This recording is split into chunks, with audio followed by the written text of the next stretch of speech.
Morning. I really love that song, and it's really a hard one to sing all the way through. If you're a parent, you know exactly how that feels. So our theme for this year has been building godly families. We want God to build our families. We want God to bless our families. And out there in the foyer, if you've looked at that board once or twice that has the theme for the year on it, Psalm 127 verse 1 is there. Unless the Lord builds the house, those who labor work in vain, or however the translation that you like to use says it. Unless the Lord builds the house, they labor in vain who build it. If the Lord doesn't build the house, we're laboring in vain. So we want God to build our families. We want God to bless our families. And over the year, we've spent quite a bit of time talking about marriage and God's design for marriage. So now I kind of want to shift toward parenting and being a parent, or making the decision to be a parent. And so that's Psalm 127 verse 1 out there, but Psalm 127 verse 3 says, "Behold, children are a gift from the Lord. The fruit of the womb is a reward." So children are gifts. Children are blessings from the Lord. They are gifts and they are blessings from the Lord. We've got a lot of kids here today. That is a blessing from the Lord. When we hear their little voices, I mean, I get it. I don't want you to hear my kids' voices. But when we hear the kids' voices, it's sweet. It's so great. And, don't think that you're going to bother me if your kids cry. My kids, that will bother me if they're crying. But your kids doesn't bother me at all. And I hope that the Lord blesses this congregation with more and more children, because they're a gift. They are a blessing from the Lord. And while they are a gift and they are a blessing from the Lord, those of us who are parents and those who want to seek parents, you seek or have a tremendous blessing from God. But being a parent is also a tremendous responsibility, and a God-given tremendous responsibility. So this morning, I kind of want to do an overview for parents about building godly homes. If you will, go ahead and turn to Deuteronomy chapter 6. Some of you already knew we were going there. Deuteronomy chapter 6, please. And we're going to spend all of our time in Deuteronomy chapter 6. I want to suggest 4 things from the text this morning about building godly homes for parents. And I will tell you this, I always feel a little weird preaching sermons on things that I am an extreme beginner in. My oldest child is 4 years old. What do I know? Not much at all. And that's why I'm so thankful that the Lord gives us blueprints. He gives us the blueprints for us to follow. And for me, Deuteronomy chapter 6 is just such a powerful overview of some of the responsibilities that parents have. And if you're not a parent, or you've already parented your children and now you're not in that stage, this lesson is still going to be for you. When we're going to get to the heart of what this lesson is about, it is for every single one of us in the room. So while you're over there in Deuteronomy 6 or turning over there, the context here is really important. Deuteronomy is Moses giving the law a second time. And why is he giving it a second time in Deuteronomy? It's because there's a new generation of adults. Do you remember what happened to the previous generation of adults? They had passed away in the 40 years of wilderness wandering because of their unfaithfulness to the Lord. And so now, right on the precipice of entering into the promised land, they're about to inherit the land that God has promised. And God, through Moses, is going to emphasize to them, look, you new generation of adults, the Lord needs to be the center of your life. Don't be like your parents. Make the Lord the center of your life. And make him the center of your home. Teach the Lord to your children and their children and their children and their children. And it's going to be so emphatic because Moses himself doesn't get to go in and enter. And so with that in mind, Moses is imploring them by the Lord, put the Lord at the center of your life and teach it to your children. So let's start with the first 6 verses. Deuteronomy chapter 6, first 6 verses. Moses says to the people, "Now this is the commandment, the statutes, and the judgments which the Lord your God has commanded me to teach you, that you might do them in the land where you're going over to possess it, so that you and your son and your grandson might fear the Lord your God, to keep all his statutes and his commandments which I command you all the days of your life, and that your days may be prolonged. O Israel, you should listen and be careful to do it, that it may be well with you, and that you may multiply greatly, just as the Lord, the God of your fathers, has promised you, in a land flowing with milk and honey. Hear, O Israel, the Lord is our God. The Lord is one. You shall love the Lord your God with all your heart, with all your soul, and with all your might. These words which I'm commanding you today shall be on your heart." So we see right away in verse 1, the words, the commandments, the statutes, the judgments that he's telling them, these are the words of the Lord. These are the things of the Lord. And you need to follow follow the commandments, follow the statutes, follow the judgments. Do it in the land that you're about to possess. But we also see right away in verse 2 that this is not just for one generation. It says, so that you and your son and your grandson will fear the Lord. It's supposed to be multi-generational, not just you, but multi-generational in the land. And things are going to go well for you. They're going to go so well for you, you can't even imagine it. And then in verses 4 through 6, we get the foundation for every godly person and for every single godly home. You can't have a godly person, you can't have a godly home without God. You can't. He's the center of all of it. Verse 4, Yahweh is our God. Yahweh is one. And in the time period, it's a world where essentially everybody believes in multiple gods. They believe in different gods for different things. What Israel is declaring is there's only one. He's the only true God. He's the only one that we proclaim. He's the only one that deserves allegiance and love and affection and worship. He's the only one. That's a pretty bold claim.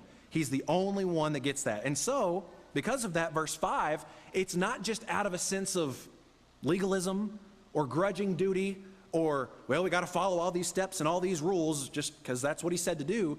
No, in verse 5, you shall love the Lord. Love the Lord your God with all your heart, with all your soul, and with all your might. And then he says, verse 6, these words, the words of the Lord that he's commanding them today, they need to be on your heart. So it comes out of love for God that his words are so important. The obedience doesn't come first and then love comes later. Love comes first. Love him with everything you have. And so then whatever he says, that's on my heart. I'm going to do those things. And so then, to really bring this to us parents, and really first thing about building godly homes for parents, is parents and everybody, we have to love God personally. We ourselves have to love the Lord. And so from what verse 6 says, do you love the Lord? I mean, let's stop there. Do you love the Lord? But then, let's read the rest of verse 6. Do you love the Lord your God with all of your heart, with all of your strength, with all of your soul, with all of your mind, with all of your might? Do you love him with every ounce of who you are? That's the first step here. You love the Lord with everything you have. Is he already the center of your life? Because if the Lord is not the center of your life, it's going to be really hard to make the Lord the center of your household. If he's not already the center of your life, it's going to be difficult to make him the center of your household. And I don't know about you all. It's easy to say, oh, look at these people out there. Let's keep it in here. Some of the things that we can struggle with are, I like the idea of God. I like the idea of maybe what I can get from God, but do we love the Lord? Do we love him? And do we love him with every ounce of who we are? With all of our heart, all of our emotions, all of our thoughts, all of the way that we think, with all of our vitality, all of our energy, with every ounce of who we are, do you love the Lord? Because that's the first step here. So on that, what do you spend most of your time thinking about? What are our thoughts about most of the time? What do we spend most of our energy doing throughout the day? What do we spend our time getting excited about? When you're talking with somebody, what excites you in conversations? What kinds of things make you feel the whole spectrum of human emotion? You know, maybe we watch a movie and we feel something about that, but we start reading the scriptures, just kind of flat. What makes us feel things? This is so important for all of us, and especially if we're going to be parents, if we are parents and we want godly homes, the Lord has to be at the center of our lives. Because if we don't love the Lord personally, our children will see it. And think about you as a child looking at your parents. You knew whether they loved the Lord or not, didn't you? In our personal time in the scriptures, do you spend time in the scriptures? Because your children will see that, and your children know. What about prayer life? Do you pray regularly? Your children see that, and your children know. What about serving other people? Do you ever serve other people? Because our children see that, and they know.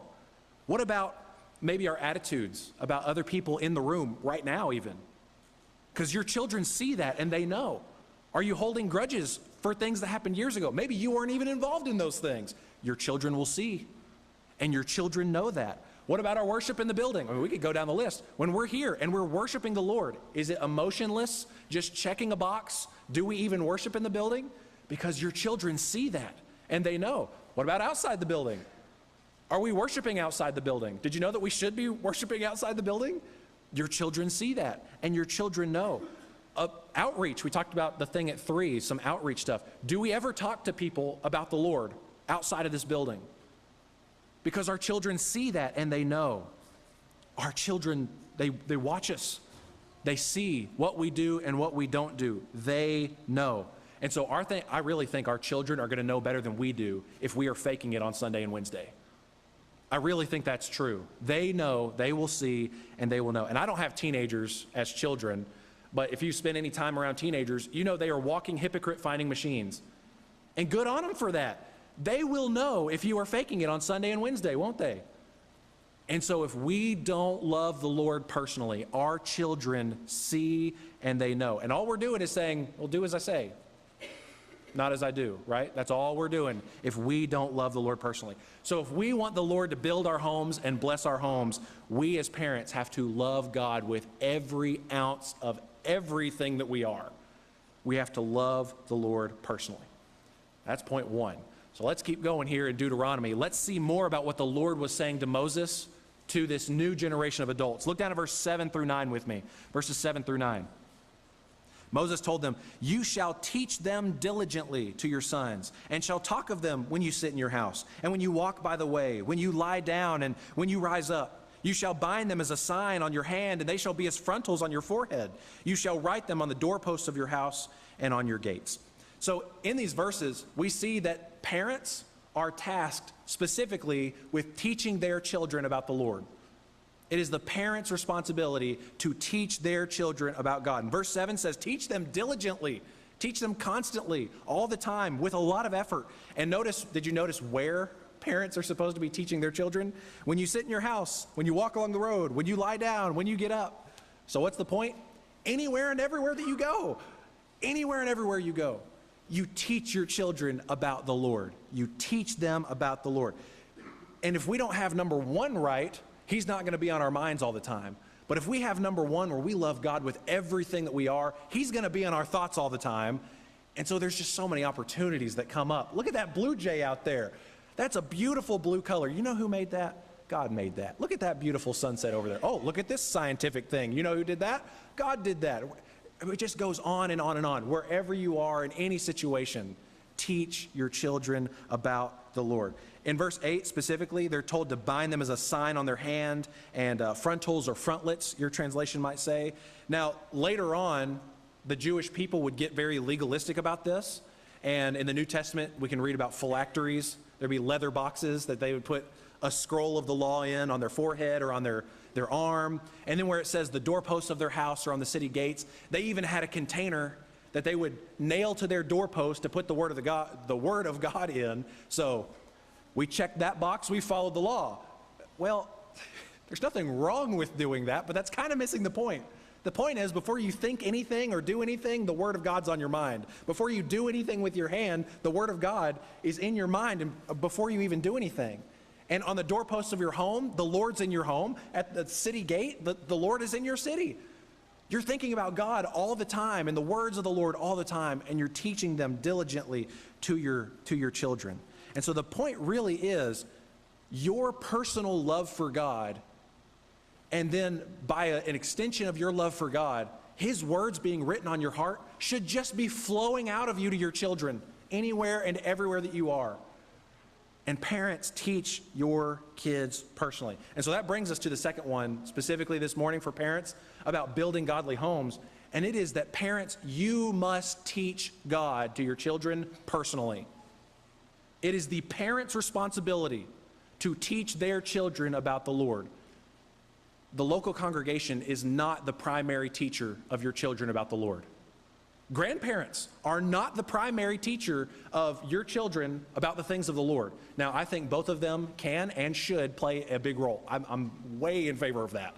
However, the primary responsibility for teaching your children about the Lord falls on you, parents. And it's so important.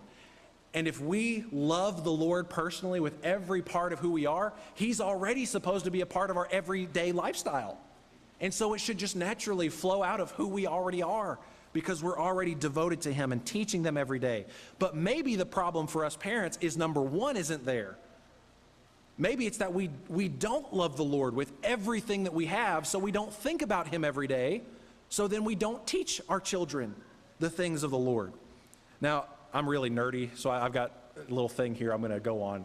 If the only time that your children get time spent with the Lord is when we are in a church building, your children are falling behind. Yeah, I'm a parent, and so I know there are thoughts about, oh, I don't want them to fall behind academically. I don't want them to fall behind emotionally, behaviorally. I don't want them to fall behind in their development. Those are all good things. But maybe we don't give a second thought to our children falling behind in the time that they spend with the Lord. And so I got really nerdy on this. I made a whole big chart and ran some numbers. If you want the whole thing, I'll give it to you. I tried to sum it up in a way here. Look at this. In just 1 year, make sure I'm looking at the right side here. This one over here, all the way to the far right, if you can't see it, this is a child who gets, let's just say it's one Bible story every day from their parents. Just one Bible story, a couple of pages, just one Bible story. And then on top of that, they get Bible class on every Sunday and Wednesday. That's 469 Bible stories that they get in 1 year. Compare that to the kid who the only time that they get time with the Lord, let's just say it's a Bible story, is every single Sunday and every single Wednesday. And that usually doesn't happen, does it? It's hard, I get it. But it's only 104 in 1 year. That's 22% of what the child who gets it at home every day, and then they get Bible class on top of that. 22%. And then the numbers get even scarier when you look at, well, we're here every Sunday and my kid gets Bible class then, but they don't get it on Wednesday and we don't do it at home.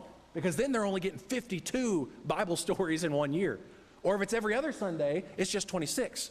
This is just 1 year. And then you start adding the years. And that's where the difference really gets big. This is at year 5. You think year 5 is an important thing, about to go into kindergarten? If they're getting it at home every day and then Bible class on top of that, 2,345 if it's just Bible stories. Compare that to every single Sunday and every single Wednesday, and it's only 520. Isn't this astounding? And then it gets even scarier over there. Okay, let's add some more years. You think age 13 is an important age? I think it is. At age 13, for the kid who gets it every day at home and then Bible class on top, 6,097. And even if your child's here for every single Bible class, they only get 1,352 in 13 years. That's barely more than the number of chapters in your entire Bible. Okay, what about 18? 18 years. Look at that. If they're getting it at home, it's 8,442 with Bible class on top of that. But if the only time they ever get it is Bible class, 1,872. So I hope that you see from this, it matters a whole lot more that they get it at home rather than focusing on, well, we got to be at Bible class. I think you should be at Bible class, but I think it is far more important that your children get it at home. And if not, they are falling behind. So, parents, teach your children about the Lord personally. In your home, every day, teach your children about God. Otherwise, they are falling behind. And they're falling behind in an area that matters a lot more than those other things. So, one of the buzzwords the past couple of years, I don't know if you all are, I'm sure many of you have heard this, but deconstruction. Have you heard that? Deconstruction. It's where people are, they get older, maybe they go to college, they deconstruct their faith and they leave the faith altogether. I'm convinced that in a lot of these cases, it's really not deconstruction. The problem is there was nothing built in the first place. You know, I will acknowledge people grow up, and when you're an adult, you make your own decisions, you have the free will, you can make bad decisions. However, maybe the reason why so many people deconstruct and leave the faith is because they were never taught. The only time that they got time with the Lord is when they were in the building, and that is not God's design for the family. Parents, teach your children about the Lord is so, so important. We must love the Lord personally, show them that, and teach them about the Lord personally. All right, let's continue in Deuteronomy chapter 6. Deuteronomy chapter 6. Look down at verse 10, please. Verse 10, there's more great advice for me. Verse 10. Then it shall come about, when the Lord your God brings you into the land which he swore to your fathers, Abraham, Isaac, and Jacob, to give you, great and splendid cities which you did not build, and houses full of good things which you didn't fill, and hewn cisterns which you did not dig, vineyards and olive trees which you did not plant, and you eat and you're satisfied, then watch yourself that you do not forget the Lord who brought you from the land of Egypt out of the house of slavery. You shall fear only the Lord your God. You shall worship him and swear by his name. You shall not follow other gods, any of the gods of the peoples who surround you. For the Lord your God in the midst of you is a jealous God. Otherwise, the anger of the Lord your God will be kindled against you, and he will wipe you off the face of the earth. You shall not put the Lord to the test, as you tested him at Massah. You should diligently keep the commandments of the Lord your God, his testimonies, and his statutes which he's commanded you. You shall do what is right and good in the sight of the Lord, that it may be well with you, and that you may go in and possess the good land which the Lord swore to give your fathers, by driving out all your enemies from before you, as the Lord has spoken.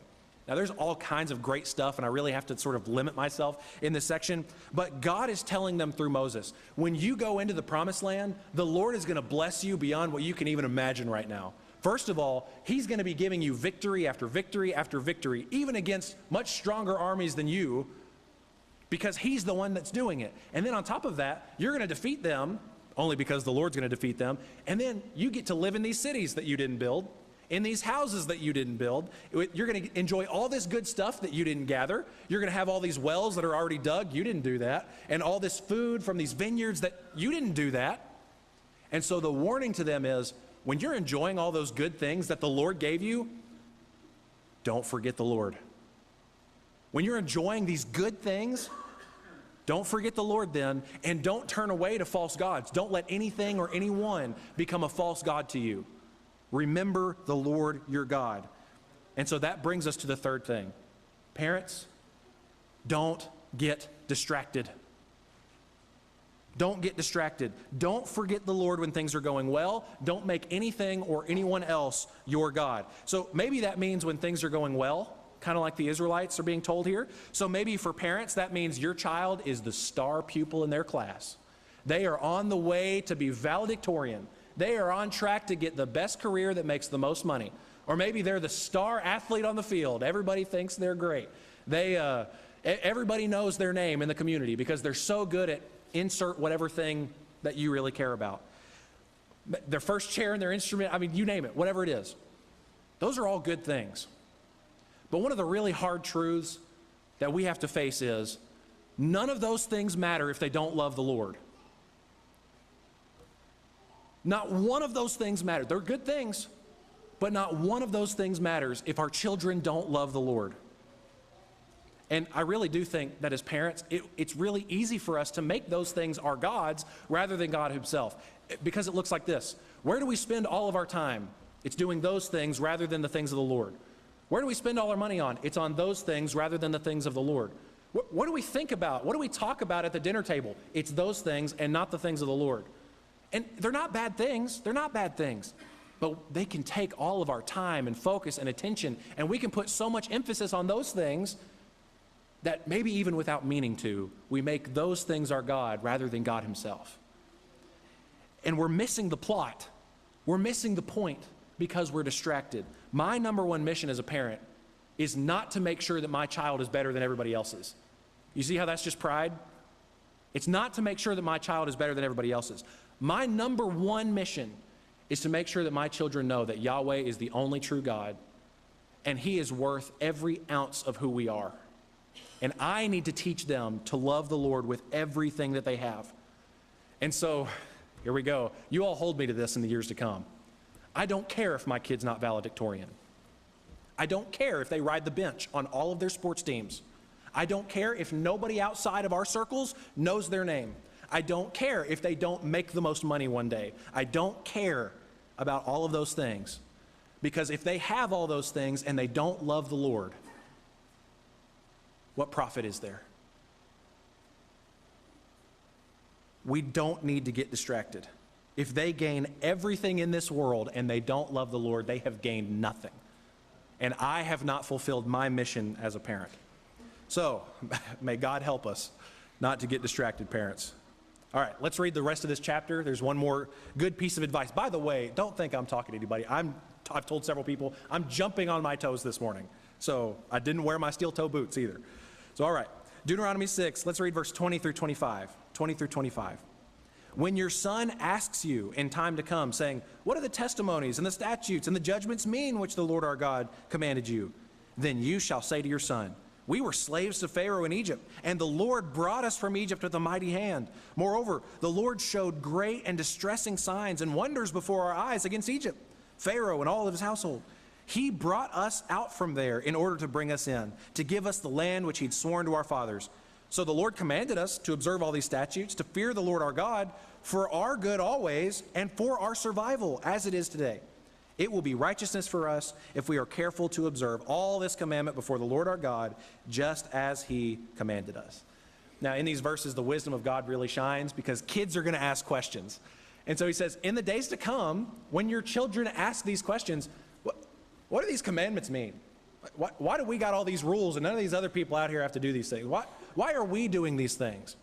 And then specifically, God through Moses tells them, you tell them about how the Lord brought you personally out of Egypt, how he delivered you from Pharaoh and those armies, and he brought you into this good land. You tell them about how the Lord personally has worked in your life. And so then as a result, well, yeah, of course I follow what he says. He's done all this good for me. How can I not just follow it, even if I don't understand it?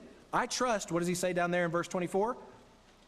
To fear the Lord our God for our good always and for our survival. Even if I don't understand it, I trust that God's words are for my good always, and it's for my own survival. And so he's done all this for me. How can I not follow and serve him and do what he has told me to do? And so the last point I want to bring out from this section this morning is that parents, we need to express God's goodness to our children. We need to express his goodness to them over and over and over and over again. Specifically here, this was a very personal story for them. They literally were led out of Egypt, walked through the Red Sea, all that provision, all those things. This happened in their lives. You could say this was their testimony, if you will. I don't care if you don't like the word, that's what it is. It's their personal experience of God's deliverance and God's salvation from Egypt. And so I think for us as well, we should be telling our children, God has been so good to me in this way, and in this way. We should teach our children about the scriptures, but we should also be very personal about how the Lord has been good to me. Let me tell you how the Lord has blessed me in my life. Let me tell you all these wonderful things. So when he tells me to do X, Y, Z, and I got to be honest with you, I really don't understand what this commandment's about. But you know what? I trust that it's for my good. I trust that it's for my survival. He's done so much good for me. How can I not follow him? And that changes the calculus, doesn't it? It's not, well, we've got to obey these strict rules because if you don't obey him, well, then you won't get his favor. And then we've got it all mixed up. The obedience is as a response to God's goodness already. And we're teaching that to our children. We're not teaching them, well, you have to do all these things exactly correctly, and once you get those things right, then the Lord will accept you. Because that is not the gospel. Not at all. And so when we tell our children about the goodness of God, we're teaching them the gospel. And so we should be expressing God's goodness to them. That's all I got this morning. And like I said, I am jumping on my toes over and over again. I have a 4-year-old and a 2-year-old, and Lord willing, later this year we'll have another. But please be praying for parents. If you're not actively raising children, please be praying for parents. We would really appreciate it. And I hope that you see, if you're not a parent, or you've already raised your children, that it starts way before you even have children. It starts with your personal devotion and love for God yourself. Do you love the Lord with everything that you have? That's the main lesson this morning. And it's not just for parents, it's for all of us. Do you love the Lord with every ounce of who you are, with everything that you have? Is God at the center of your life? And if he's not, he needs to be. And maybe today you're ready to give yourself to the Lord for the first time. We've got water, we'd love to assist you with that. Or maybe you've let things in this life distract you. Maybe you've accidentally let things become your God, and you're ready to repent of those things. You need prayers of the congregation, or if we can just serve you in some way. There's an opportunity now. While together we stand and while we sing. Must I live a life of sinning just to know God will forgive me? Must I then be broken?